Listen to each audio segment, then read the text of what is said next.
Morning everyone, happy 1st of September. It's Julia from Crosspatch. So today I'm just going to catch you up with all the new stuff that's in the shed, and then I'm going to start doing demos from next week, so the week beginning the 10th of September, because there's just so much stuff. I'll start with the panels and briefly show you what to do with a Christmas panel. If you're like me, you get these panels in and you think, what am I going to do with this? And I look at it for weeks on end. So it's not strictly a panel, it's the Moda Three Sisters fabrics, and the repeat on the print is 24 inches, which is basically what a Moda panel would measure. So it would be 24 inches wide by the width of the fabric, which is about 42 to 44. So this is, if I stand up, let's show you better, a Three Sisters Moda Christmas panel, which is gorgeous, but you look at it and you think, what on earth am I going to do with it? So I looked at it for a while and I decided I would make some Christmas stockings. So I've made 3 Christmas stockings. So all I did was I took a Christmas stocking template out of one of my patterns. So I've got a Christmas Wishes stockings pattern, and this is the template you get with the pattern. And I've cut off this top bit of the stocking here, and I've just placed this over the fabric, and I've fussy cut where I wanted the front of the stocking.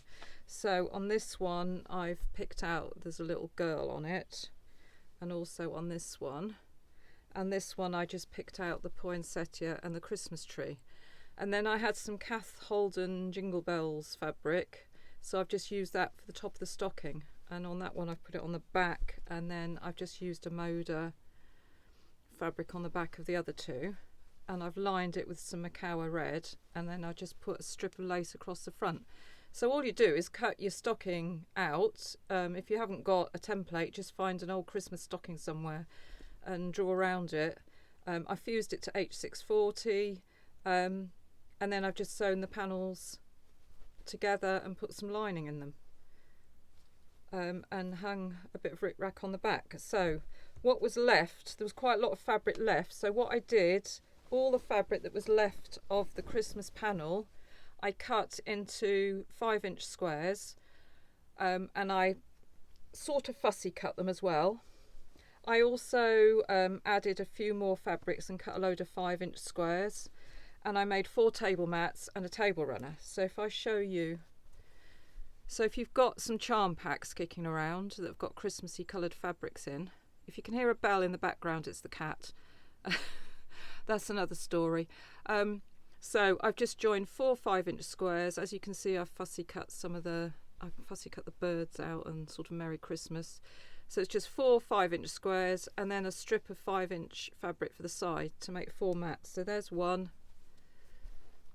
there's 2, there's 3, there's 4. So there's 4 mats, and then I made a table runner. So again, just 5-inch squares and then a 5-inch strip on each end. So this will measure sort of 14 inches by the time you've quilted it, 14 by however long you want. I think this one is, let's measure this, this one is, yeah, it's 1 metre wide. I've done this one. And again, I've just put a bit of lace on each end. So if you're scratching your head and wondering what to do with the beautiful fabric, that's what I did with mine. So I've got a nice set of new Christmassy stuff for my new house. Also in that collection of sort of panel prints, as I call them, there's 3 Three Sisters prints. So here's another one. This is the one I call a gold colour.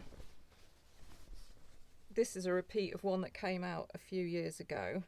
So that's the goldy colour, and what I did with that when it came out before was I made a bag. So if you want a demo of how to make a tote bag with that, this is what I made with mine. So there's the front of the tote bag, and I added some applique on the front. Again, not that I'm obsessed with lace or anything, I put a lace trim on it as well. So that's what I made with the other panel. And then there's one more, which is, it's got some more colour in it, so it's more turquoisey colours in it. It's beautiful, and to be honest, it's so pretty, I just quilted it. I just cross hatched it I put some Mokawa linen texture around the edge, which matched it perfectly, and it fits exactly on my coffee table in the lounge, and it's my kind of colours as well. So that's all I did with that one. I haven't cut it up at all, but again, you could make that tote bag with this and that would look really nice. Okay, so we've got lots of new fabrics coming in and plans to make with them. So let's start with Lynette Anderson, shall we? They've recoloured some of the something blue fabrics. So this one is, let's put it the right way around, shall we? It's like a hollyhock. Nothing's on the website yet, it's literally just come through the door. There's a daisy one.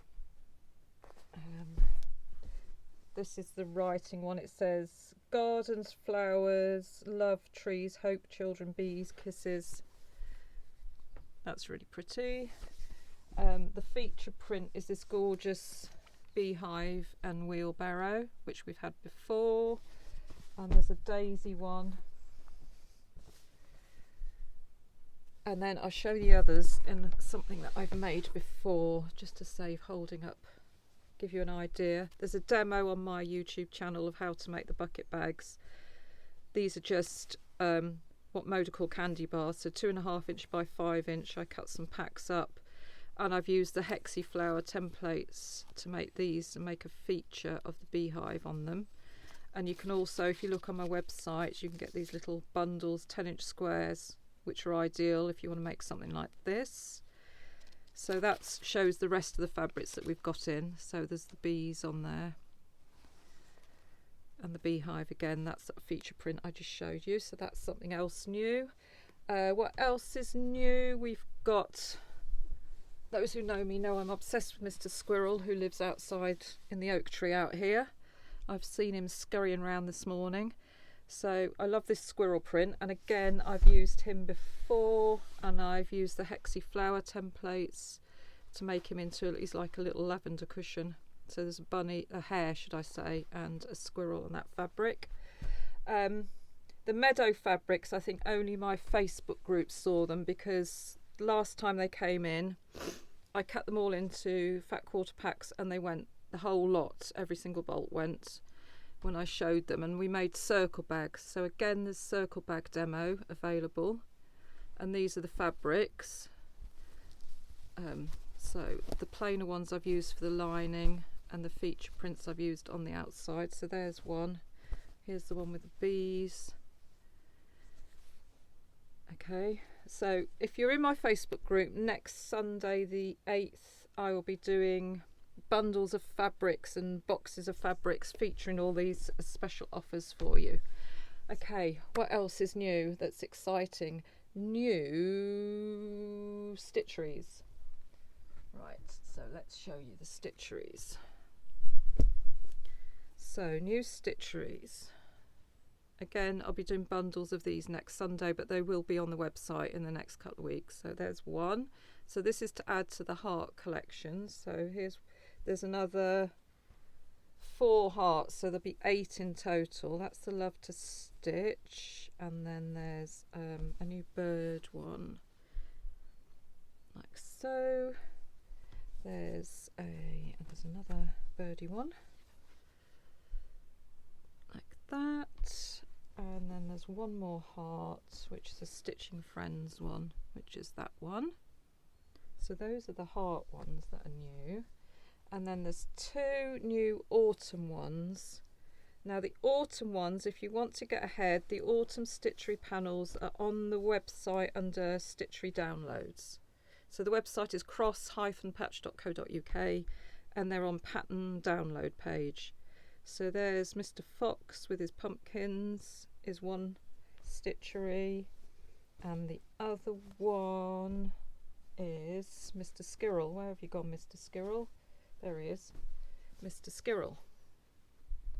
So they are available as pattern downloads. So it's literally just this template. Okay, so if you want to trace it, if you don't want to wait and get the actual panel, you can get ahead and download it and stitch it.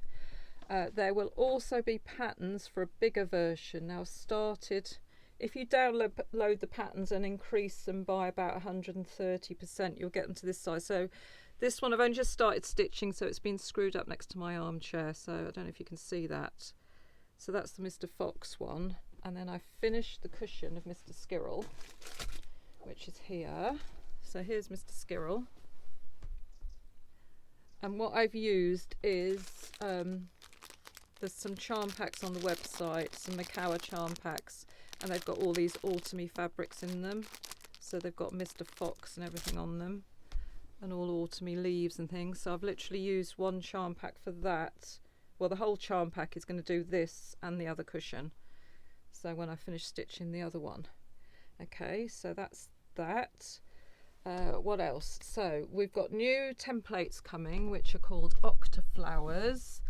They'll be coming probably in October by the time I get finished with making everything. But I'll show you, I think I've shown you this. This was the table mat I made with the biggest size. So that was the biggest size one. That'll be a 3-inch sides of the octagon one. So I've made that, and last week I decided I'm going to combine the Octa flowers with my Scrappy Patch templates. So I'm going to stand up again and get so I can hold it up. So this is a Crazy About Sewing bag. The pattern is, well, it's requiring to be written up, so that's another job for this week. So what I've done is I've used an Octa flower, and I've used the Scrappy Patch templates, which I'll show you in a sec if you've not seen them before. There's a demo on Scrappy Patch templates as well available. I've used an Octa flower, and I've wrapped it around a Scrappy Patch block basically, and then just join them together. So normally with the Octa flowers you need to fill in where you join them, you need to fill in the square. Because I've put this on a bag, I've just well, I haven't quilted it, I just fused some background fabric to some wadding. You can quilt it if you want.